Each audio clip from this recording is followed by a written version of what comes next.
Today, what I really wanted to go over is just to give you an update on what's been going on with the Whole Foods plant-based plan that I've done since about September. This is being filmed, that's going to be about 3 months that I did it.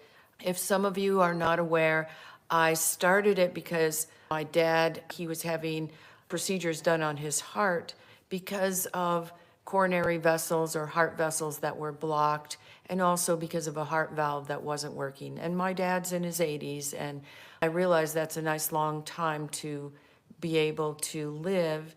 He has a long way to go. He still works out every week, and he and my mom walk every day. But what I realized also is that my brother had a really severe heart condition also because of blocked heart vessels. So I know that genetically, if I continue to eat with cholesterol, I am also at very high risk for those things, or blocked vessels.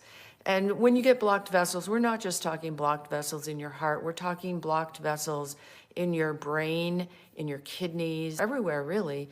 It really interferes with function of your body when blood flow is inhibited by narrow vessels or blocked vessels.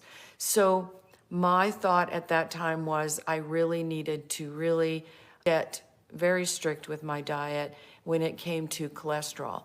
My cholesterols at that time were running about 220, and my LDL was over 100. HDL, I think, was moderate, maybe in the 60s. And my blood sugars were not bad.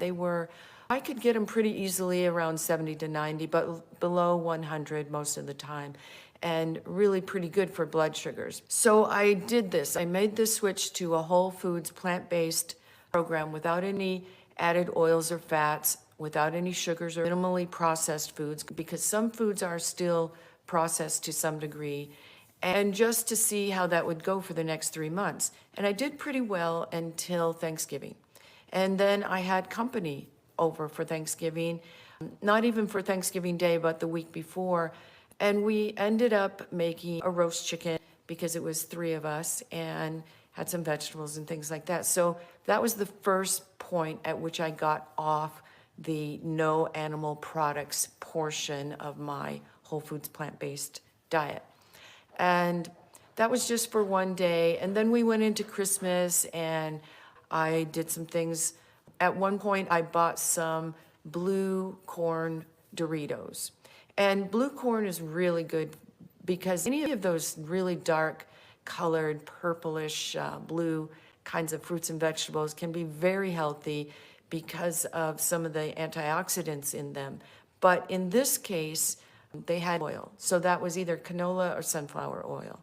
And I did notice at that point that during the night that evening, I had terrible joint and muscle and body aches through that night, and had a really hard time sleeping because of it. So I don't know if that had anything to do with it or not, but it was the first point at which I deviated and added some canola or sunflower oil with something, so something fried like that I had.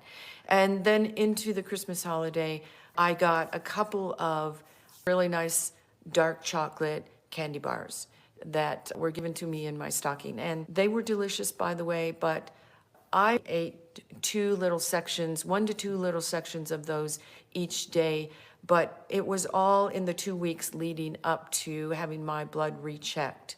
And so at the end of the year, I did have my blood rechecked, and my cholesterol had dropped from 220 to 198, but nowhere near what I was hoping for, which would have been 150 or less. Heart attacks and strokes are found in people whose cholesterol is even in the range of 200, which is supposed to be normal in the United States anyway.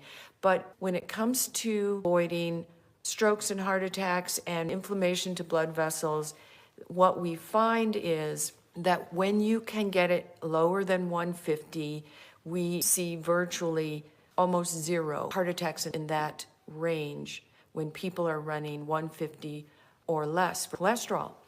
In the United States, we say 200 is normal, but we do see about 30% of strokes and heart attacks still occur in people who are running right around 200 cholesterol. So I really would like to, if I'm going to work at this hard, I really want below 150 for cholesterol. So I was a little disappointed with that, but my husband reminded me several times that that is actually very good. So my LDL, which had been above 100, was about 98, this case, 98 instead of 198. And I'm aiming for 70 or below, and I would like it to be 50 or below. So I have ways to go on that.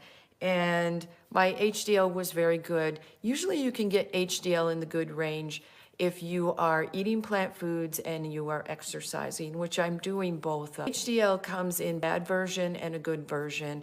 And I didn't have the testing done to see how much of each of those versions I have.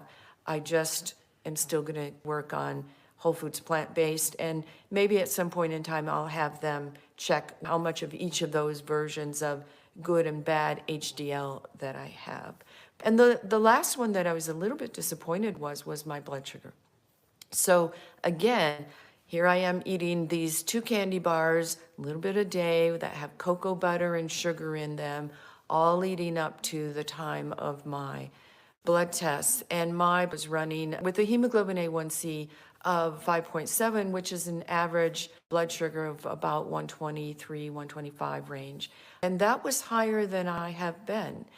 And it could be those candy bars before the holidays or during the holidays, but it could also have been because I was adding calories to my diet in the form of maple syrup and honey and things like that. So I really will be backing off on any added sweeteners as much as possible, although I will continue the fruits and I will continue the nuts throughout this next 3 to 6 months before I have my blood tested again. And we'll see how that's going as far as no added sugars and still allowing the nuts. I may actually, though, cut back on the amount of nuts that I have each day and really limit it to 1 serving, which comes out to about 1/4 cup of nuts a day or 2 tablespoons of nut butter a day. Because I use a lot of calories, I tend to add more nuts to my diet. So we'll see how that goes, keeping those things more limited in these next few months. A couple things that came up during this time period. I find that it's very hard, and I know that. And when I'm doing my videos, I know that it's very hard to do this in the real world because we live with people who have diets that are very different from this. It really is helpful if you just add a lot of vegetables to the daily plan of the whole family, because then you can just load your plate with as much vegetables as you want and not necessarily take the meat portion of the dinner. And so that's been really helpful. My husband and I will do the vegetable and the side dishes together, and we both eat those. And then if he wants meat or anything that has milk or things like that, then we go ahead and let him do that. I found also that there is a great deal of social pressure for when you have somebody over as a guest or when you are going to somebody else's house, because so much of our life revolves around food. And when somebody takes the time to make something for you, it's really hard to turn it down.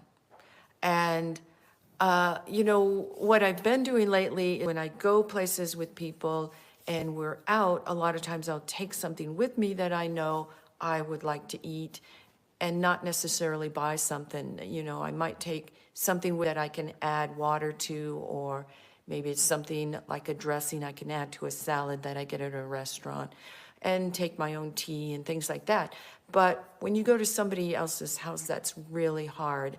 And I find more and more that I need to make it clear a little bit more to my friends and my family that this is the way I'm eating, and just leave it at that. And hopefully they won't mind if I'm there socializing with them and drinking a cup of tea instead of having what they're having for dessert. Or maybe I'm only taking the vegetables from the meal and not necessarily serving myself the meat portion of the meal, and not make it such a big deal or make it so that people feel like I'm rejecting their gift to me, which is usually food. So those are the things that are really hard, that I find that really can derail this whole system of trying to eat whole foods plant-based, is when people tend to want to serve you something almost like it's a gift, so that if you don't take it, it's almost like you're rejecting their gift. And it shouldn't necessarily have to be that way, but I am still navigating that quite a bit. So we'll see how that goes as the months move forward, and I'm doing this more and more. So just going forward, I was, like I say, a little bit disappointed that my numbers were off, but I don't consider it a failure.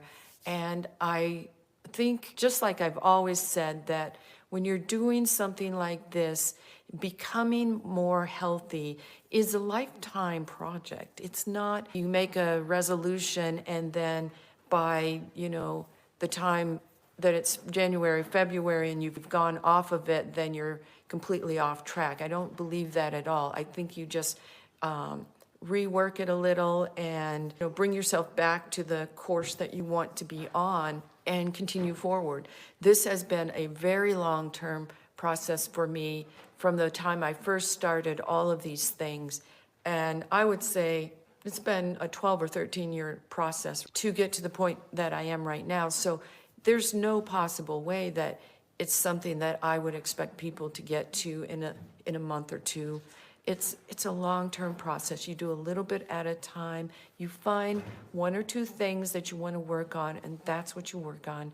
And you don't beat yourself up for the things that you can't do. So it's a very long-term process, and I want to just tell everybody that that's what we're doing now, and we're going forward with it in this year and making some changes. I'm hoping that we'll see more and more of you online to ask questions, and maybe there are some things I can help you with in real time that we can move a few more people forward. Okay, thank you everybody for listening. I'll be on another live chat soon.